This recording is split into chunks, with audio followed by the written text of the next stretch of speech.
This is Grenfell Tower. 71 people died here, and almost 1 year on, just what is being done to help this grieving community?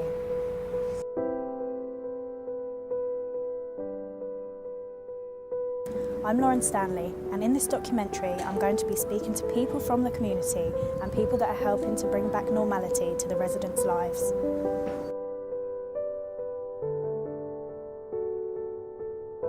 Tonight at 10, we're in West London, where 12 people have died and many are still missing after this residential tower block was destroyed by fire. Capital is once again in shock. Grenfell Tower was home to hundreds of people. In the early hours, it turned into a deadly inferno. I live literally 300 metres from the tower. On the morning of the fire, I left my home after my children came back. So I was there from about 2:30 and watched the fire. Every culture, every religion, every background got together to support the terrible catastrophe that took place within Grenfell. As I'm coming down, I see, I would say, about 4 to 6 flats on fire. By the time I've parked up and stood out there, it just becomes engulfed. A silent march arranged by the community is held on the 14th of every month to commemorate those who lost their lives in the fire on the 14th of June last year. The community are having to deal with a number of side effects as a result of the fire. They feel that they are yet to receive an adequate response from authorities, so are taking matters into their own hands. Moira Samuels is campaigning with Justice for Grenfell. She was there on the night of the fire.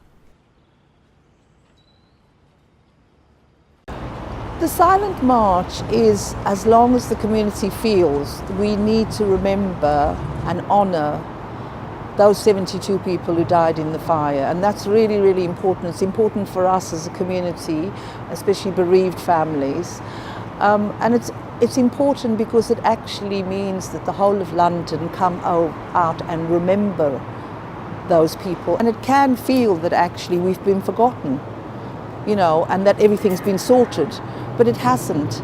There's still a lot of pain, there's a lot of trauma. So these marches will continue, the silent march, and they may well in the future get louder rather than remain silent.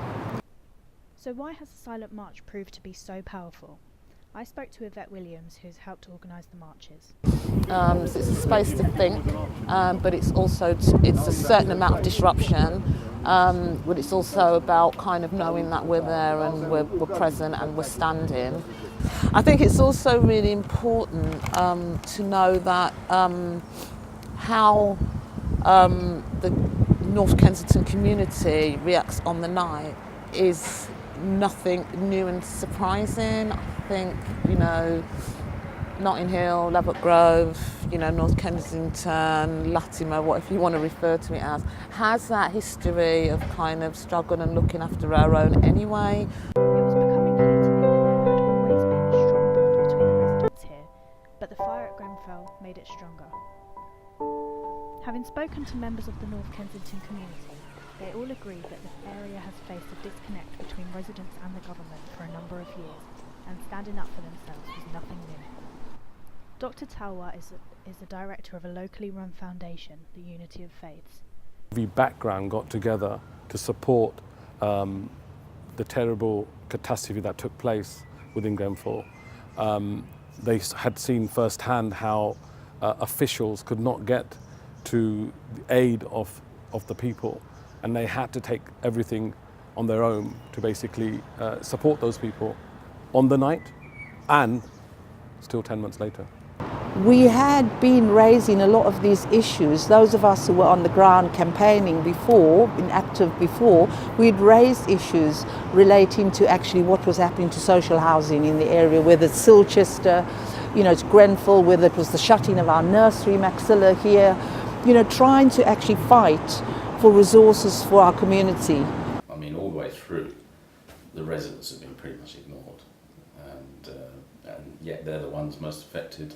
The Lakanal House fire in 2009 is still in the public's consciousness, with what was supposed to be a well-known lesson then, How could Grenfell completely eclipse what was previously seen at the worst ever tower block fire?